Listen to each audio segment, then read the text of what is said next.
નર્મદા જિલ્લામાં અવારનવાર સત્તા પક્ષના સાંસદ આક્ષેપ કરી ચૂક્યા છે કે બુટલેગરો બેફામ બન્યા છે, તેમને કોઈ ડર રહ્યો જ ન હોય તેવી રીતે હવે પત્રકારો પણ હુમલો કરી રહ્યા છે। ખૂબ નિંદનીય આ ઘટના છે।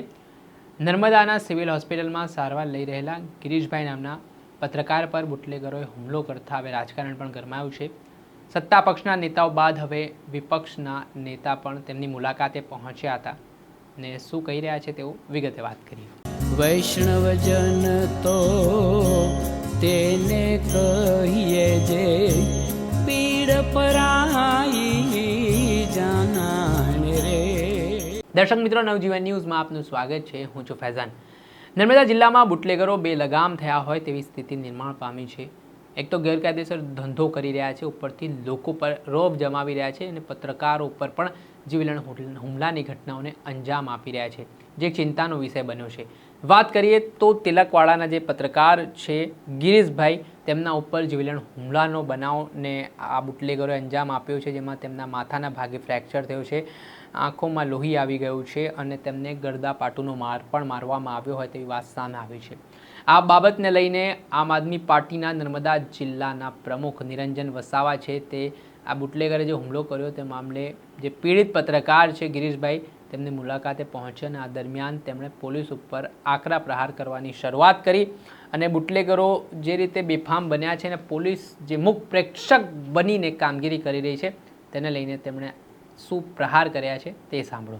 ગિરીશભાઈ બારિયા કરીને જે પત્રકાર છે, જેઓને 19 તારીખના રોજ ગરડેશ્વર ખાતે એમના મિત્રો દ્વારા એમને બોલાવવામાં આવ્યા અને ત્યાં જે બુટલેગરો હતા એ બુટલેગરો એમાં રાકેશભાઈ પટેલ, મનીષભાઈ તડવી તેમજ અન્ય 7 થી 8 લોકો ભેગા મળી અને એમને બેટના સપાટા વડે એમને મારવામાં આવ્યો છે। ત્યાં ગાડી એમની પાસે જે મોબાઈલ હતો એ મોબાઈલ પણ એમને લઈ લેવામાં આવ્યો છે। એમના ગળામાં ચેન હતી એ ચેન પણ એમની તોડી લેવામાં આવી છે।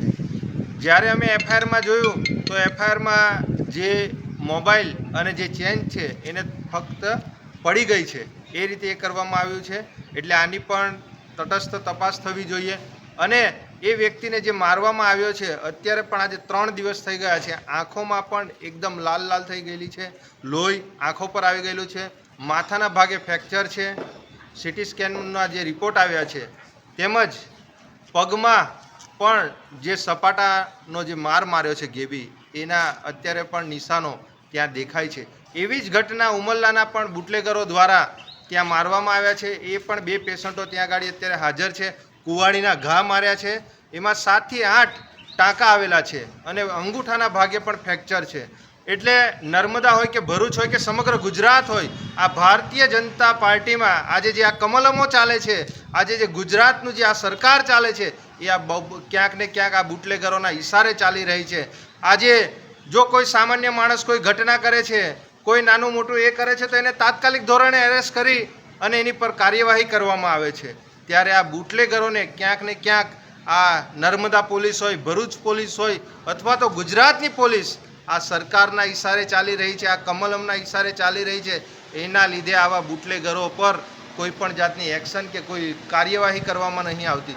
જે એફઆઈઆર કરી છે એ એફઆઈઆરમાં પણ એક નોર્મલી એફઆઈઆર કરી અને એને એ કરી દીધેલી છે, એમાં જે કલમો ઉમેરવાની છે એ કલમો પણ ઉમેરાતી નથી। આજે એક સામાન્ય ઘટના થાય ત્યાં 307 જેવી ગંભીર કલમો લગાવી દેવામાં આવે છે, જ્યારે અહીંયા ગાડી નોર્મલી કલમો લગાવી અને બુટલેગરો અને જે પોલીસોના જે હપ્તાઓ જે કમલમ સુધી જાય છે એના લીધે આ બુટલેગરોને છારવામાં આવે છે।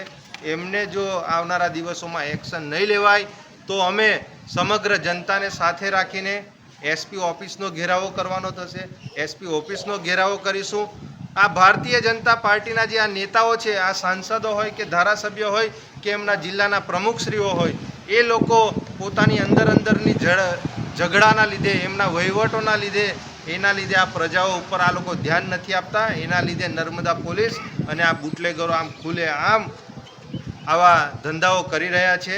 અમારે ગૃહમંત્રીને પણ વિનંતી છે કે આવા લોકો પર કાયદેસરની કાર્યવાહી કરવામાં આવે। જો આવનારા દિવસોમાં કાયદેસરની કાર્યવાહી નહીં થાય તો અમે પ્રજાને સાથે રાખી આના કરતાં મોટા કાર્યક્રમો આવનારા દિવસોમાં આ નર્મદા જિલ્લા ખાતે અમે આપીશું। જે આ સમગ્ર ઘટના બની છે તેમાં જે ગિરીશભાઈ નામના પત્રકાર છે તેમના પર જે બુટલેગરો રાકેશ પટેલ, મનેશ તડવી સહિત 7 થી 8 જેટલા શખ્સો દ્વારા ગરદાપાટુનો માર મારવામાં આવ્યો. તેમના મોબાઈલ ફોન, ચેઇન સહિતની વસ્તુઓ પણ પડાવી લેવામાં આવી હોય તેવી વાત સામે આવી રહી છે. આ બાબતના સંદર્ભમાં હવે આ ઘટના જે બની છે તેને લઈને જે આમ આદમી પાર્ટી તેમજ ભાજપના નેતાઓ છે તેમણે પોલીસની કામગીરી સામે મોટો સવાલ ઉઠાવ્યો છે અને આ જે હુમલાનો બનાવ બન્યો છે તેની નિંદા કરી છે. પત્રકારોની સુરક્ષા સામે એક મોટો સવાલ હવે ઉઠતો દેખાઈ રહ્યો છે.